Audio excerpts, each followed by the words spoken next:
부자 관리와 영생 문답, 이런 말씀입니다.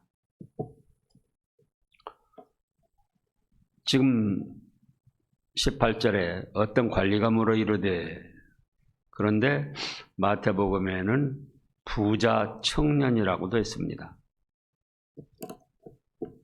예수님께 나와서 그동안 궁금하던 문제를 해결하고도 했던 거예요. 도대체 사람이 어떻게 영생을 얻을까? 부자고 관리지만 그거 가지고는 영적 문제가 해결이 안 된 거예요. 그래서 예수님께 나와서 여쭈니까 예수님께서 뭐라고 하십니까? 네가 어찌하여 나를 선하다 일컫느냐? 하나님 한 분 외에는 선한 이가 없느니라, 이렇게 말씀을 하십니다. 그러면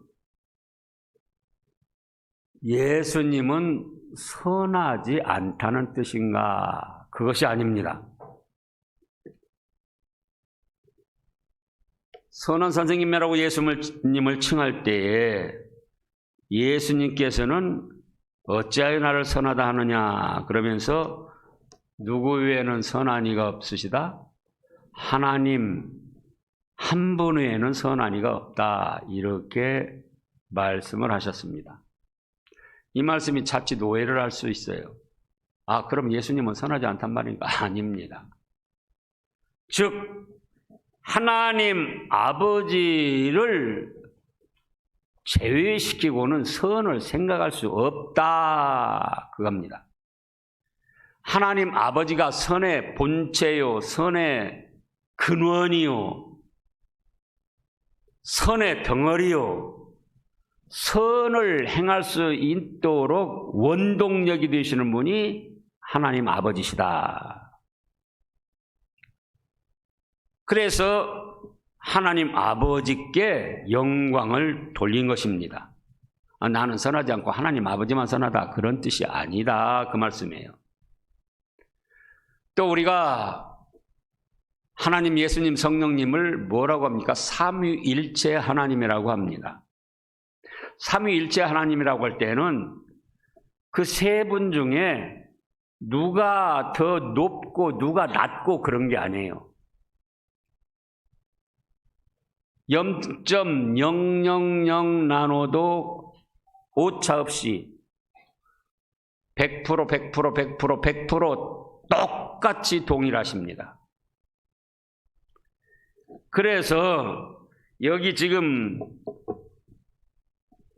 네가 어찌하여 나를 선하다 일컫느냐, 하나님 한 분에는 선한 이가 없다, 이 말씀은 무슨 뜻이라고요? 하나님 아버지가 선의 본체시고 하나님 아버지가 선의 근원이시고 하나님 아버지가 선의 덩어리시고 또 하나님 아버지가 선의 원동력이시다. 선을 행할 수 있도록 힘을 주시는 근원이다, 그 말씀입니다.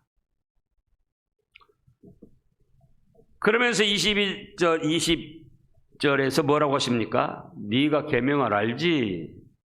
그래, 간음하지 말라, 살인하지 말라, 도둑질하지 말라, 거짓 증언하지 말라, 네 부모를 공경하라.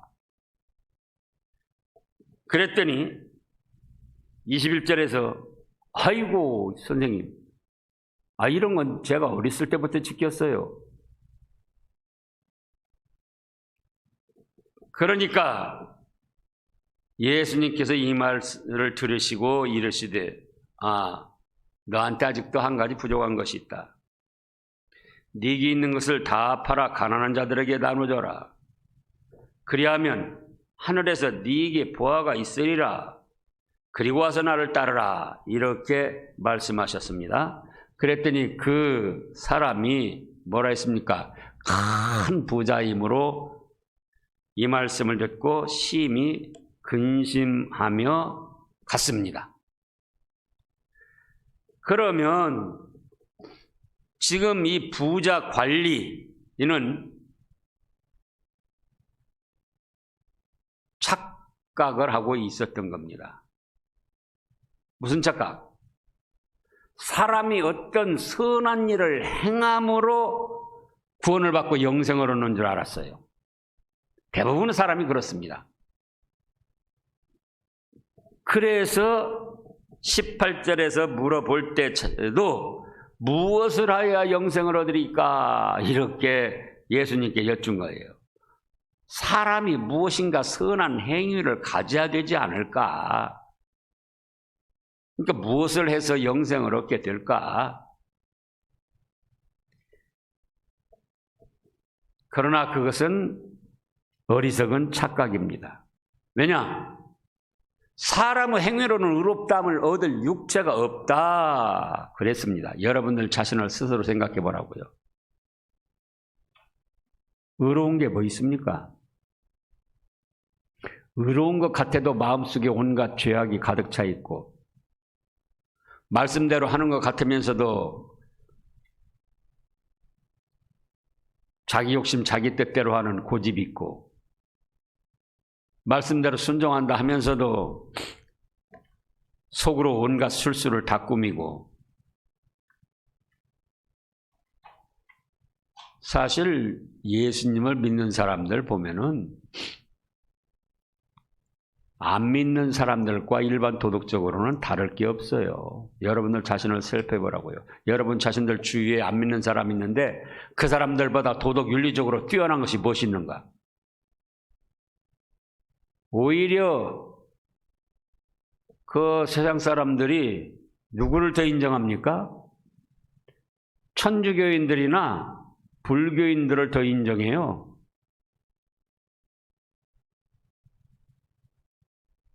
그러니까 지금도 많은 사람들이 사람이 무엇인가 선을 행하고 도덕 윤리적으로 바르게 하면은 죄를 용서받고 구원을 받고 영생을 얻을 걸로 착각을 하는데, 그것이 아니라 그 말씀이에요. 그럼 무엇으로 죄를 용서받고 영생을 얻고 구원을 받는가?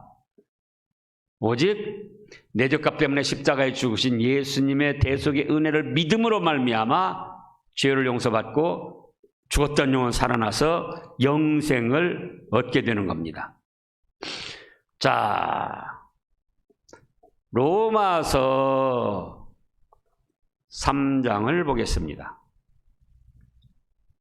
이건 기독교의 근본 교리이기 때문에 확실히 해야 됩니다. 기독교 내에서도 어설픈 사람들, 인본주의로 나가는 사람들은 뭔가 행해야 된다는 거예요. 로마서 3장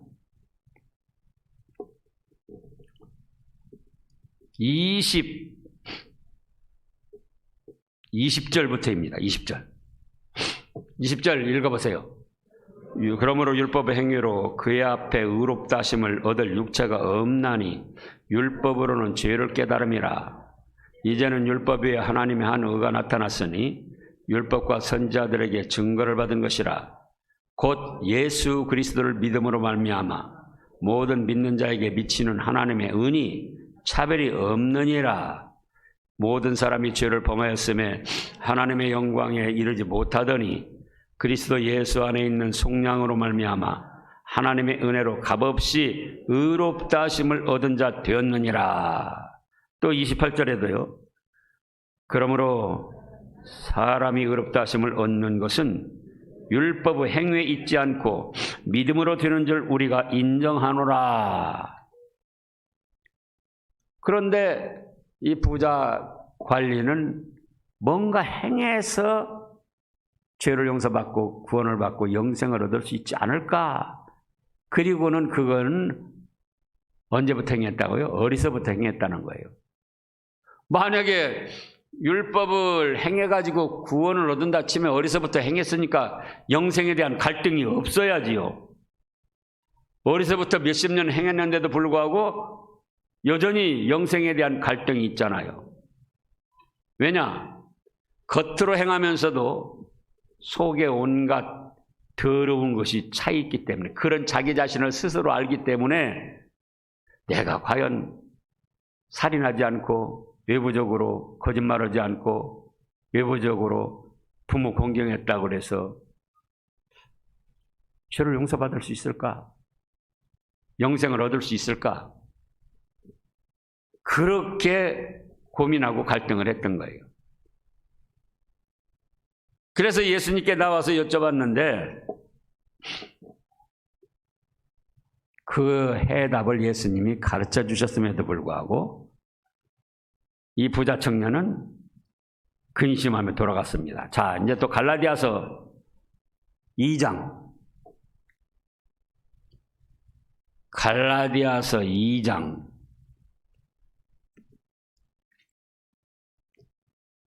16절 말씀입니다. 사람이 의롭게 되는 것은 율법 행위로 말미암음이 아니요 오직 예수 그리스도를 믿음으로 말미암는 줄 알므로 우리도 그리스도 예수를 믿나니 이는 우리가 율법 행위로서가 아니고 그리스도를 믿음으로써 의롭다함을 얻으려 함이라. 율법 행위로는 의롭다함을 얻을 육체가 없느니라. 이것을 분명히 해야 됩니다. 사람은 어떤 행위로도 하나님 앞에 의롭다함을 얻을 수가 없어요. 왜냐? 이미 근본적으로 조상들로부터 물려받은 원죄가 있습니다. 또 우리가 실제로 율법의 행위를 도덕 윤리적으로 선하게 가져보려고 애도 썼잖아요. 그게 얼마나 갑니까? 저도 한번 저 자신을 시험해 봤어요. 하루 동안, 하루 24시간 제 눈과 귀와 입과 마음속, 손발의 행함, 여러분도 살펴보세요. 하루라도 온전하게 의롭게 행한 날이 있습니까? 그렇다면 그 사람은 거짓말쟁이에요. 의롭고 바르게 하려는 것 같은데 언제 마음속에 죄된 것이 들어오고 또 주위 사람들 어떤 게 하는가 보면은 언제 또 분이 나오고 또 자기에게 조금 불리한 것 같으면 당장 또 부르륵 화를 내고. 근데 무슨 의롭다고 그래요. 도덕, 윤리, 선을 행해서는 의롭담을 받을 육체가 없어요. 그럼 무엇 때문에 의롭담을 얻을 수 있습니까? 내 죗값 대신 십자가에 못 박혀 죽어주신 예수님의 대속의 은혜를 믿음으로 말미암아 의롭다함을 얻는다. 이 말씀입니다. 성경 전체 사상이 그러하고 하나님의 뜻이 그러해요. 그래서 예수님은 이제 이 사람을 깨닫게 하시려고 그런데도 너 부족한 것이 있어. 부족한 것이 뭔데요? 뭐라고 했습니까? 오늘 말씀에서 네 소유를 팔아서 가난한 자들에게 나눠주고 와서 나를 따르라. 22절에 그렇게 말씀하셨죠? 그럼 돈이 천국 가는데 방해물인가? 영생을 얻는데 방해물인가? 그게 아니에요. 이 부자 관리는 외부적으로는 하나님의 계명을 지키면서도 실제 마음속에는 물질을 의지하고 사는 거예요. 돈을 의지하고 사는 거예요.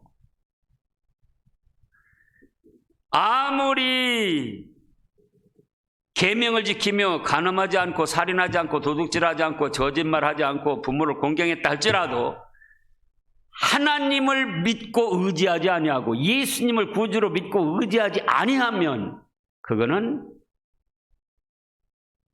아무 쓸모가 없는 위선이다 그 말씀이에요. 위선. 겉으로 선한 척 포장하는 위선. 그러잖아요.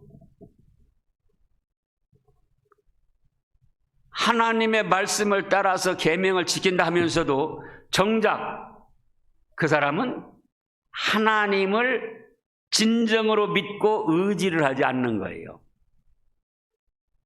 만약에 하나님을 진정으로 믿고 의지한다면, 자, 하나님은 어떤 하나님이라고 하셨습니까? 우리가 어떤 하나님이에요? 요즘에 계속 말씀하잖아요. 전지전능하신 하나님, 전지전능하신 하나님. 물질이 없어도 없는 사람도 살고, 또 하나님 말씀 따라서 물질을 가난한 사람에게 나눠줘도 전지전능하신 하나님이 나를 도와주시고 함께 하실 것이다. 지금 여기 그랬잖아요. 부족한 것이 있으니 네게 있는 것을 다 팔아 가난한 자들에게 나눠줘라. 그리하면 하늘에서 네게 보화가 있으리라. 그렇지. 내가 겉으로는 계명을 지키면서도 실상은 하나님을 전적으로 믿고 의지하지 않고 내 물질을 믿고 의지하고 사는구나. 만약에 물질을 의지하지 않고 물질을 믿지 않았다면 나눠주겠죠. 그런데 하나님 믿고 의지한다고 말은 그러면서도 왜 물질을 못 나눠주는가? 나는 물질 없으면 큰일 나. 나는 물질 없으면 시체야. 물질 없이 어떻게 살아? 내가 어떻게 해서 이 물질을 거뒀는데?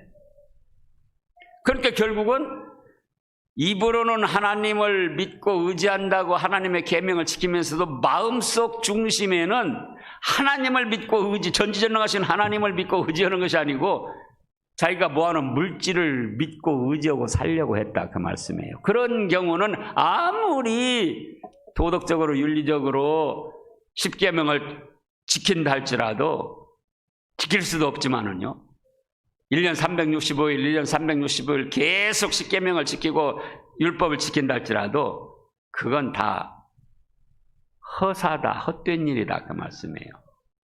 누구를 믿지 않으면, 하나님과 예수님을 믿지 않으면. 그러니까 이제 그 다음에 뭐라고 그랬습니까? 예수님이 그리하면 하늘에서 네게 보화가 있으리라 하고 그리고 와서 나를 따르라. 물질 믿어가지고 물질 의지해가지고는 너 죄 용서 못 받고 영생 못 얻어. 그러니까 물질 의지하지 말고 물질 믿지 말고 하나님을 믿고 의지하면 하나님께서 그리스도로 세운 나를 믿고 따라야지 돼. 그 말씀을 지금 하신 거예요. 영생에 대한 정확한 해답을 주신 거예요. 그런데 23절에 뭐라고 그랬어요? 그 사람이 큰 부자이므로 이 말씀을 듣고 심히 근심하더라. 물질이 죄 용서받고 영생을 얻는데 방해물이 아니에요. 물질을 믿고 의지하고 사는 그것이 방해물이고 잘못된 것이지, 물질 자체가, 돈 자체가 무슨 죄가 있습니까? 돈 자체는 더럽지가 않아요. 돈을 잘못 쓰니까 더러운 것이지.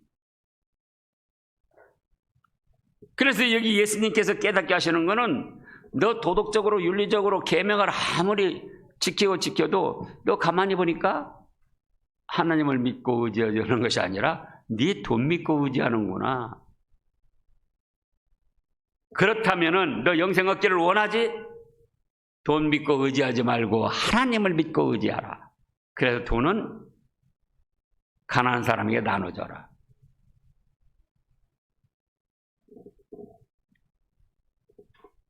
정말 하나님의 전지전능하심을 믿고 의지한다면은 내가 돈 벌어는 것이 누구 은혜일까 생각할 수 있잖아요. 정말 하나님을 믿고 의지한다면은 나에 놔둔 것은 하나님의 은혜고, 나에게 건강 주시고 사업 주시고 지혜롭게 일해서 물질을 모을 수 있도록 허락하신 분이 하나님이시다. 그래서 하나님을 믿고 의지할 거 아닙니까? 우리 또 찾아보시자고요. 신명기 8장 그 말씀도 이따금 찾아보잖아요. 신명기 8장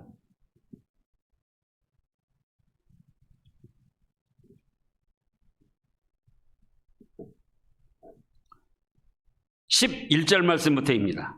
그 전에도 말씀이 있는데요. 11절 네가 오늘 네게 명하는 여호와의 명령과 법도와 규례를 지키지 아니하고 네 하나님 여호와를 잊어버리지 않도록 삼갈지어다. 네가 먹어서 배부르고 아름다운 집을 짓고 거주하게 되며 또 네 소와 양이 번성하며 네 은금이 증식되며 네 소유가 다 풍부하게 될 때 14절 같이요. 내 마음이 교만하여 네 하나님 여호와를 잊어버릴까 염려하노라. 여호와는 너를 애굽 땅 종되었던 집에서 이끌어내시고 너를 인도하여 그 광대하고 위험한 광야 곧 불뱀과 전갈이 있고 물이 없는 건조한 땅을 지나게 하셨으며 또 너를 위하여 단단한 반석에서 물을 내셨으며 네 조상들도 알지 못하던 만나를 광야에서 네게 먹이셨나니 이는 다 너를 낮추시며 너를 시험하사 마침내 네게 복을 주려 하심이었느니라. 그러나 네가 마음에 이르기를 내 능력과 내 손의 힘으로 내가 이 재물을 얻었다 말할 것이라. 네 하나님 여호와를 기억하라. 그가 네게 재물 얻을 능력을 주셨음이라. 이같이 하시면 내 주상들에게 맹세하신 언약을 오늘같이 이루려 하심이니라. 보세요. 정말 하나님을 믿고 의지했다면 나의 건강, 나의 사업, 내 지혜 누가 주셨냐? 내 능력 누가 주셨다고요? 하나님이 주셨지. 그래서 하나님을 믿고 의지하고 하나님의 말씀대로 순종을 할 텐데 이 부자관리가 영생을 얻기를 원하고 외부적으로는 계명 몇 가지 지켰으면서도 자기 중심에는 내가 노력해서 내 지혜로 내가 이 돈 모았지, 이건 내 것이야, 그러니 내가 믿고 의지하는 것이지.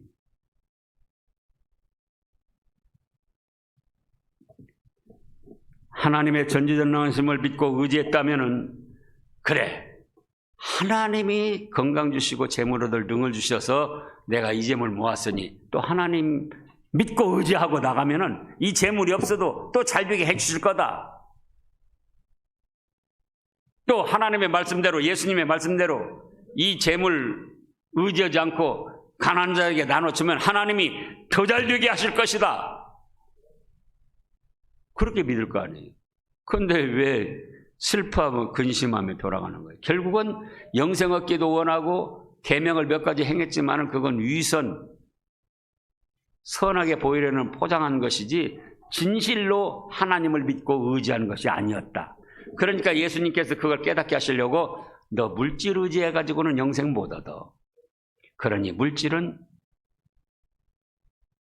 나눠줘라. 그 물질 나눠줬다고 그렇게 해서 또 영생 못 얻어? 와서 나를 따르라. 그냥 따르라. 따라다니라는 게 아니에요. 나를 믿어라. 그거예요. 100년 따라다녀도 예수님이 내 값 때문에 주신 주님으로 믿지 않으면 그것도 허사예요. 허사.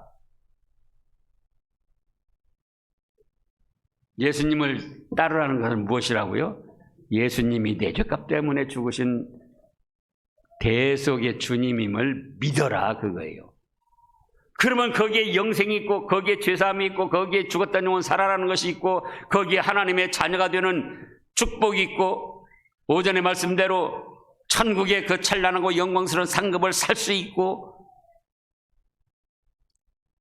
이 부자가 돈이 많으면 얼마나 많을까요? 오늘날 100억, 1000억?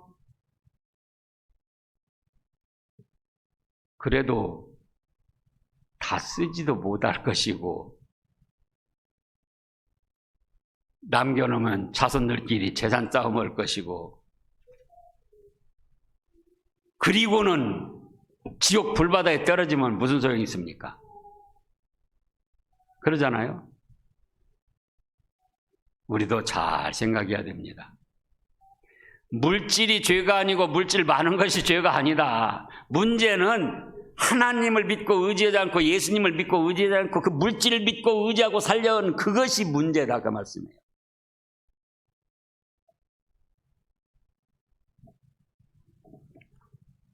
그 다음에 이 사람은 영생을 원하면서도 물질에 대한 욕심 때문에 그대로 슬퍼하며 돌아갔고 24절에 보면은요. 예수님께서 그를 보시고 이르시되 재물이 있는 자는 하나님의 나라에 들어가기가 얼마나 어려운지 낙타가 바늘귀로 들어가는 것이 부자가 하나님 나라에 들어가는 것보다 쉬우니라. 자기 능력, 자기 재물 믿고 의지하다가 예수님을 믿는다는 것이 그렇게 어렵다는 거예요. 우선은 예수님 안 믿어도 나 이렇게 돈 벌고 건강하게 잘 살았어. 난 부족한 게 없어. 그 자기 자신을 믿고 나가는 거예요.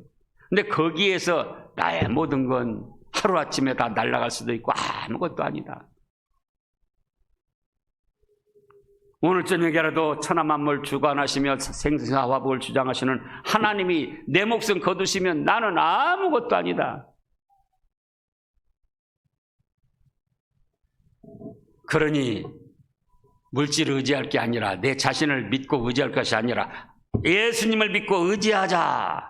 그렇게 돌이키기가 낙타가 바늘귀로 들어가는 것보다 어렵다는 거예요.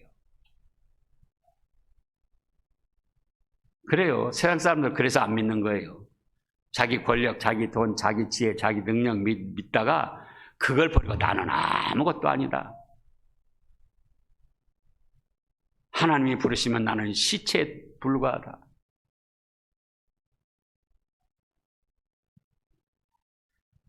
그러니까는 26절에서 제자들이 그럽니다.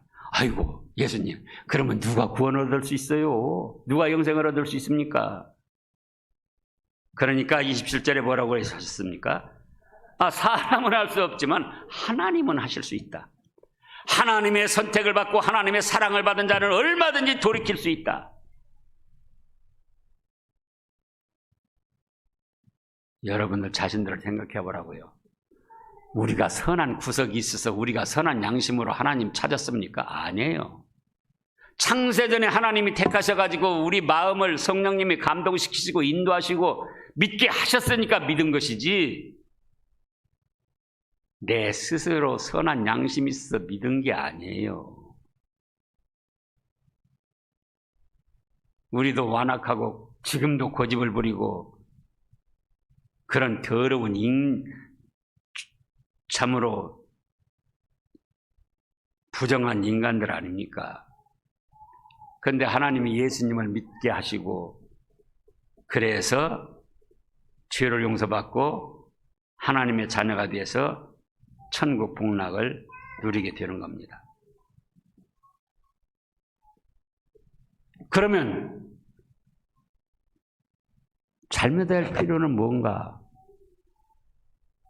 예수님 믿음으로만 천국 복락을 누리는데, 영생을 얻는데 왜 주의를 거룩하게 지키며 왜 거짓말을 아니하며 겸손히 낮아져서 다른 사람을 섬겨야 되는가? 뭐가 다르다고요? 상급과 영광이 다르다, 그 말씀이에요. 지금도 이 세상에서 높아지려고 여러분들 애쓰잖아요. 잘 되고 싶어서 애쓰잖아요. 그런데 다른 사람 위에 서서 갑질하면서 이겨먹고 지배하는 그 사람은 하늘나라에서는 제일 낮은 자리 꼬마리에 들어간다, 그 말씀이에요. 그걸 확실히 아시라고요.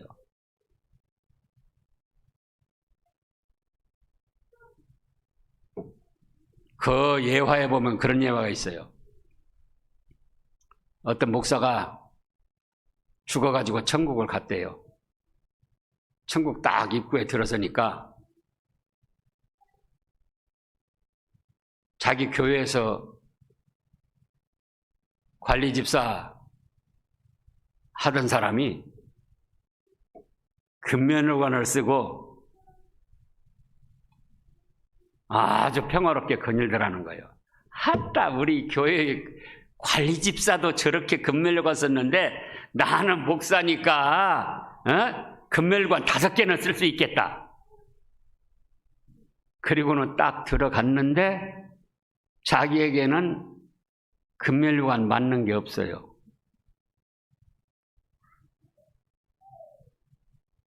은면류관도 써보려고 은면류관 써보니까 머리가 빠개질 듯 아파가지고 쓸 수가 없어요. 동면류관도 쓸 수가 없고. 저 꼬마리에 개털모자가 있는데 개털모자라도 한번 써보자. 다른 사람들 다 모자 썼으니까. 써봤더니 그렇게 편안하더라는 거예요.